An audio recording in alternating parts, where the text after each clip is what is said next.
Hi, guys, and welcome to today's Spiritual Candy podcast, which is all about change. So, how to change when you feel stuck and why you can't, with Gary Vee.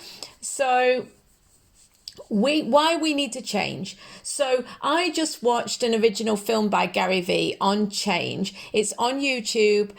It's linked in the description below. I would highly recommend for you to watch it, whether you love him or not. It's so important to change, and it's something that I've thought a lot about. I'm always thinking a lot about, but particularly since I watched this film. And that's why I wanted to make the podcast, because I really hope that it will help you too. So it's something that I've always had really mixed feelings about. And here's why. I change my mind on things constantly. I went through about a 10-year period in my life when I moved every 6 months. I changed my job or my life path so many times that I actually couldn't count them up when I tried to.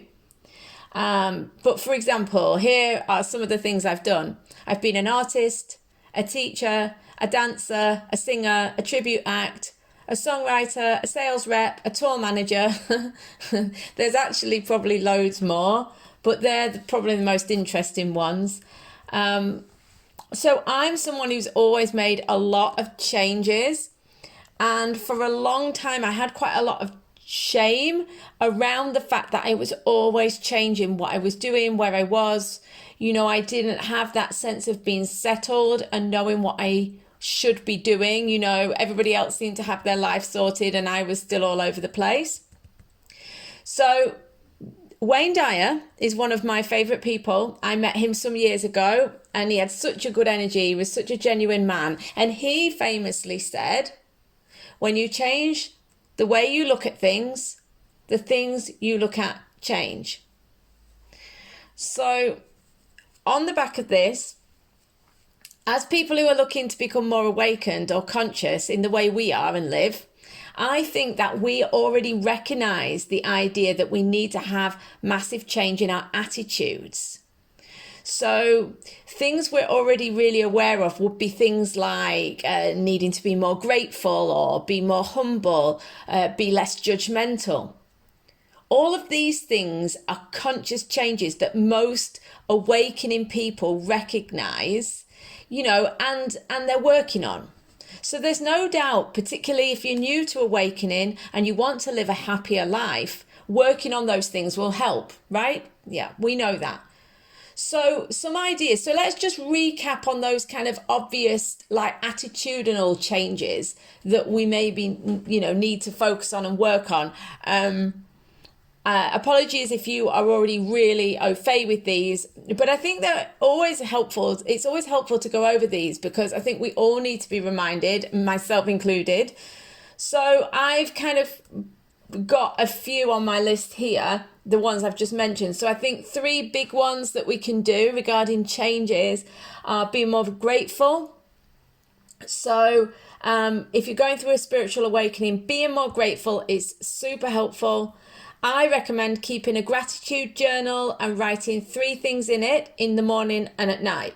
Also make a note every night of how the universe has helped you and assisted you during that day. Perhaps you had like a near miss with something or found something that you've been looking for ages, or you were in the right place at the right time.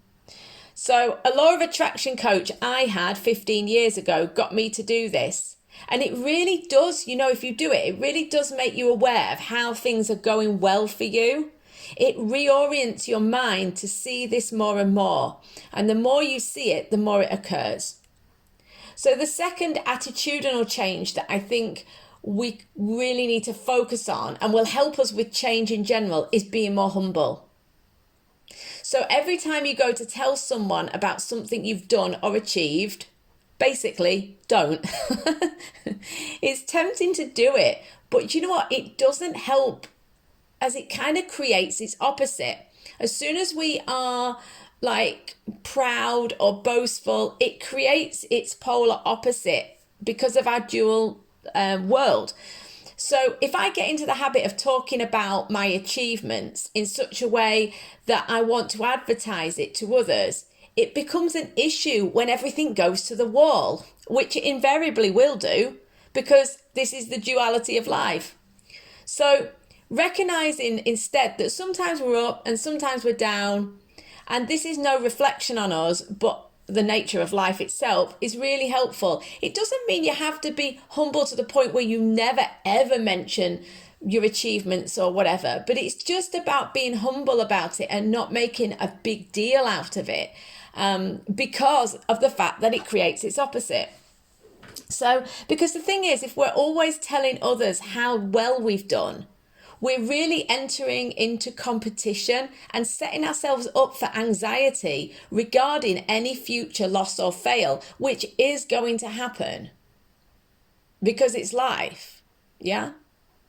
So being more humble is the second attitudinal change that I think we all really need to become more comfortable with, you know.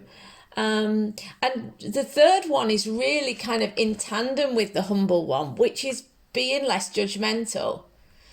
I truly believe that almost everyone, if not everyone, you judge could be you.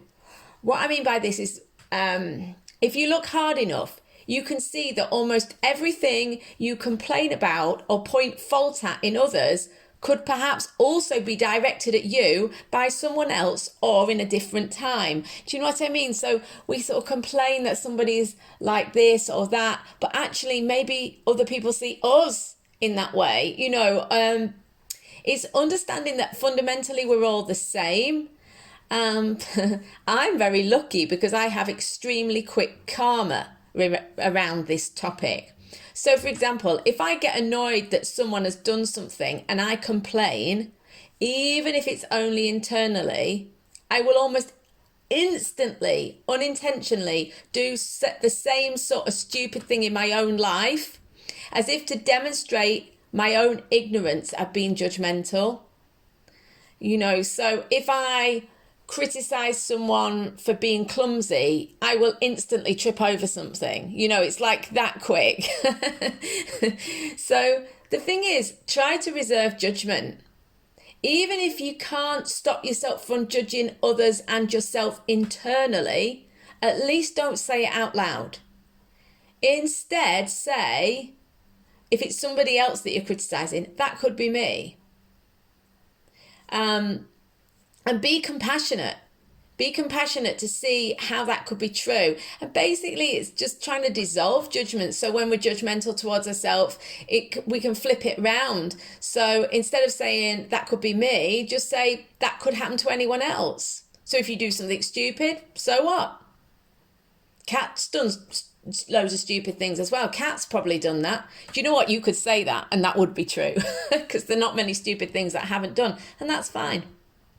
So on the whole, starting to see that we're all pretty much the same and you are no more or less special than anyone else. There's no need to compete and push as if life is a race or a heartless game. The happier you'll be. That's the crux of it. Love others, help, be of service, talk other women or men up rather than down.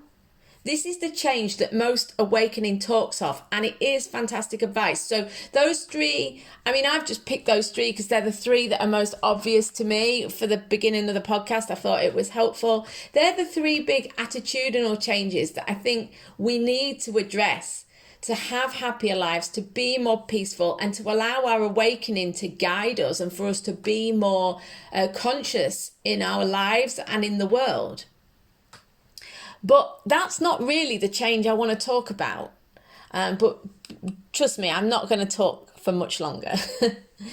Today's change is more practical, and largely, just to start this off on a practical footing, I'm going to say go and watch the Gary Vee film because he will explain it. That's really what I want you to do, is to consider watching it, even if you don't watch all of it. Because it is about making practical changes, today's podcast. And I just think it's kind of overlooked sometimes when we're talking about spiritual awakenings.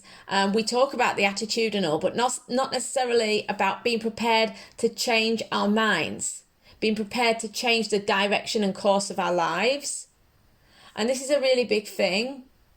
So that's what Gary Vee talks about. change in this film. It's linked in the description box below. So personally, after watching it and just based on my own opinions around change, I think there are 3 big myths around our lives that can cause us to get stuck. Because most clients that come to me for looking for advice from the guides, looking for readings, looking for answers about their lives, they're basically saying, my life is stuck. How do I get it unstuck? And I think that, sometimes, yes, it's divine timing. Sometimes we're being impatient. Sometimes things just take their time to unfold. That's true. That's definitely true that's some of the time that is the case. But I think that there are 3 big myths around our lives that can get us stuck. So we can make changes, or we could do the things we want to do, but we don't make those changes. And so it's as much that we're not actually putting things in place. And the guides have had a lot to say about this, and obviously that's a big part of what I'm going to tell you today.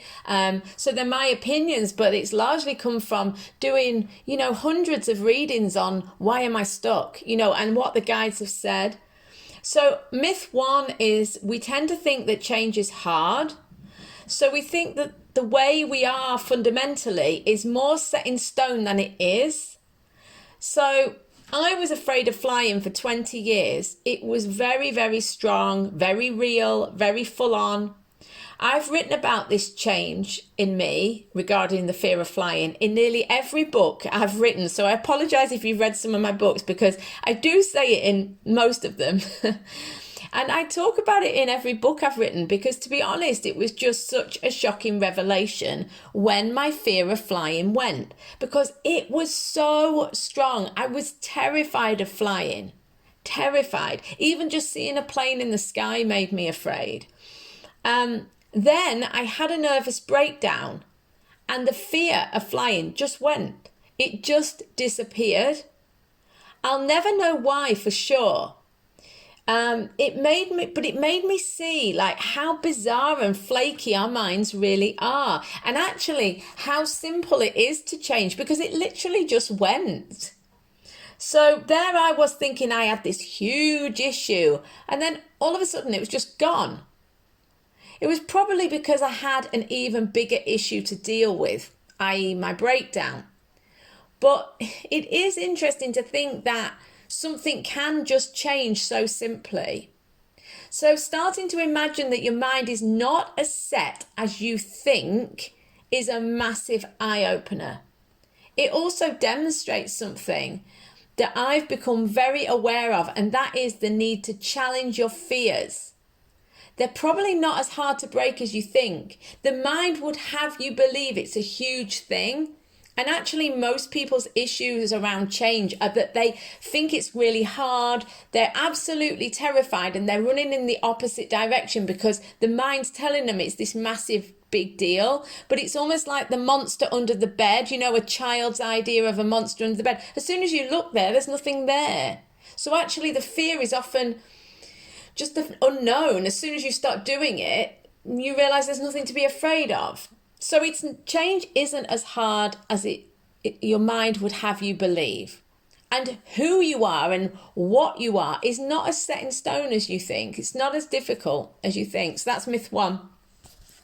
Myth 2, we think changing our lives, our ideas, or our habits, or our opinions makes us flaky or weak. It's actually the complete opposite. It shows strength, growth, and humility. There is only one way to grow, and that's to change. So regarding other people's opinions, I found a real stigma around change and making a lot of changes to your life. But what I would say is check out the people who are challenging you about it and who are making fun of or criticizing you for changing your life or taking chances on living your best life. What you need to ask yourself is, are they really trying to help you, or are they just projecting their issues or fears onto you? Are they jealous, for example, is another possibility. Yeah? So regarding self-judgment about making changes, if you know intuitively that you need to make a change, then don't be afraid to follow it. This is growth. This is good. However, just be careful not to be impetuous or emotional. That's not the same as being intuitive, of course. So making changes will not cause your life to implode. That's the truth of it, It's much easier to chop and change about than your fear would have you think, and modern fear-based culture would have you believe, So that's myth 2, that it doesn't make you flaky or weak to change or to change your mind. And that can mean sometimes, maybe on a very superficial level, makes you look stupid, or you fear it makes you look stupid. You had this relationship or this job or this career or this idea about life, and now you're going to turn around and say, oh, I don't believe that anymore. And that's okay. That's okay. Myth 3 about making changes to your life. It's too late. This is the big one. It's too late. I've missed my chance now. There's such a sense that if you're not in your perfect life by the time you're 25, then you're in trouble. It's so toxic. It's so sad. And it's just not true at all. Wherever we are, we're just getting started. I love that about Gary Vee, even if you don't like him. I mean, he is quite abrasive. He's not to everyone's taste. But he says, he's whatever he is, 43, 44. And he says, I'm just getting started. And, he talks really passionately about, doing it, going for it, doing what you need to do in your life, whatever age you are and at whatever stage you are. So if we're 18 or 80, there's still every reason to change your life if that's what you want to do. It's our natural state as human beings to expand and grow. Some motivational people say if you're not growing, you're dying. I'm not sure I'd agree with that, but it is our natural state to want to grow. Perhaps if you're going through a spiritual awakening, which you probably are if you're here listening to this, then you've started to realize that you would be better to grow on a vertical level rather than a horizontal. But nevertheless, it's all about growth. And what I mean by you're looking for greater, what I mean by looking at the vertical growth instead of horizontal, what I mean by that is that you're looking for greater depth. You're looking for greater self-awareness if you're trying to grow on the vertical level. You're going deeper and higher rather than across. So horizontal 3D level would be more about stuff and gaining things, and accumulating more on the horizontal 3D level. So that's the sort of horizontal growth that when we're really unconscious, we're looking for. So I want, that sort of classic law of attraction. Not there's anything wrong with law of attraction, by the way, and having a sort of going through that phase of wanting stuff and things, a bigger house, a bigger car. And this is a natural growth state that we go through with our ego. But when you're going through a spiritual awakening, you're starting to look more at depth. And that's what I mean by growing on a vertical level rather than a horizontal level. But the idea, wherever you're at, whether you're still going through the egoic stages of wanting to get more stuff, or whether you're starting to want to get more depth or whatever, the idea that it's too late is just that. It's an idea in the mind. If you check your thoughts, mostly they're never positive. They're mostly negative and fearful. Your mind's chatter is always saying it's too late, or it's wrong, it's not right for you. This is what the mind chats all day long. And it's not your mind. Everybody's mind's like that. It's not even you, it's collective mental noise that we're plugging into.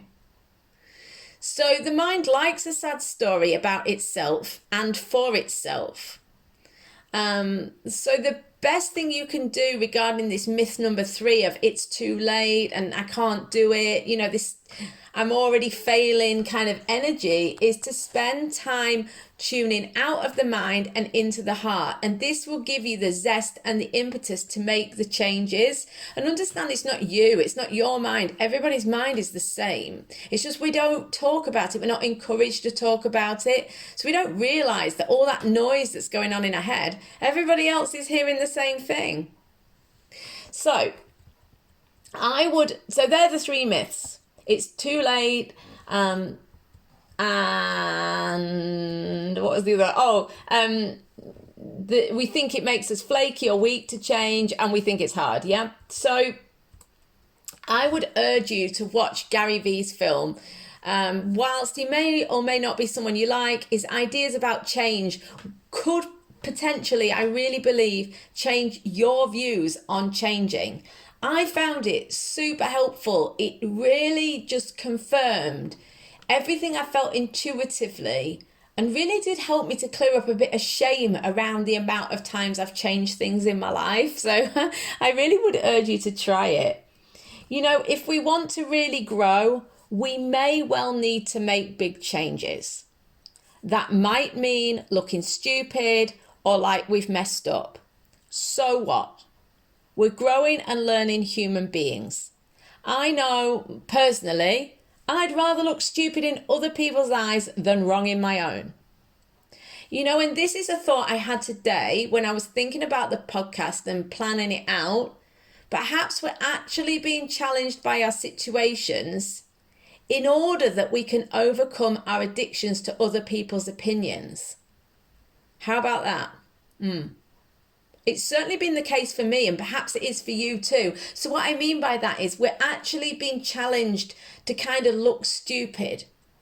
We've totally got on board with one idea or a career or a person or a mindset, and we've told everyone we think it and that we believe it. And then we realize, actually, we've got to change our minds. And now we've got to go with our tail between our legs, so to speak, saying, oh, actually, I don't think that anymore, or I don't believe in that anymore, or I don't want to do that anymore. And maybe that's there on purpose as a learning tool, as a spiritual learning tool, that we have to go and look silly in other people's eyes. But, it reminds me of something else I've heard Gary Vee say, which is like, if you're so worried about other people's opinions around change and about doing things that you want, mess up on purpose. Mess up on purpose, and then the only way is up.